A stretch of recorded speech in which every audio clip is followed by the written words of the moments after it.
Hey everyone, welcome. Welcome to Art 151, which is Art Theory and Practice. My name is Mark Messenger, and I'll be your instructor for this course. And what I'd like to do here is just say hello and tell you a little bit about how I became an instructor and what you can expect. I took a sort of circuitous route to becoming an artist and an art instructor. In undergraduate school in Santa Barbara, I was a social science major, and specifically emphasizing in history. And when I then did my student teaching, they sort of threw you a curve. They had you teach in your major and your minor, your student teaching, because they thought, well, you're going to have to do that. So I would go to history classes, and then I would go to art classes. And after a while, it became so evident to me where I fit better and where I was able to express my ideas more clearly. So I had an existential moment.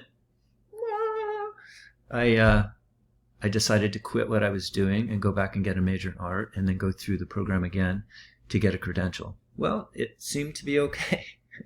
In the meantime, I really took seriously being an artist. And then I also taught high school 9 years, and then I've been here at DVC for 24. So that's like 32 or 3 years, something like that. Sweet mother of God. I'm a bona fide old guy. Anyways. That experience, I think, has everything to do with this class because it combines a fascination with history and a respect for history through art with actually making things. So that's what you're going to be doing in this class. We're going to be studying 4 different epochs or eras in which art was made that is really cool.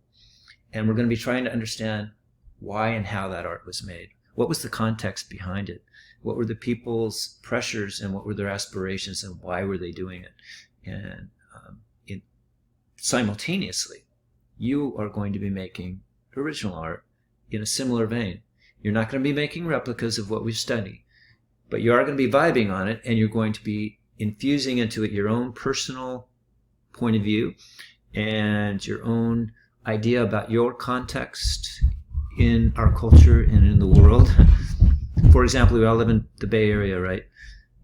But we all live in slightly different contexts here in the Bay Area, don't we? Depending on everything that makes us who we are.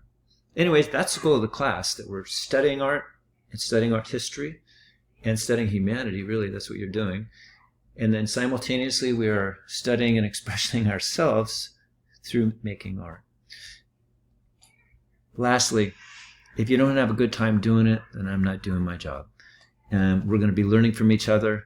We're going to be talking about ideas. And then we're going to be talking about each other's creative output.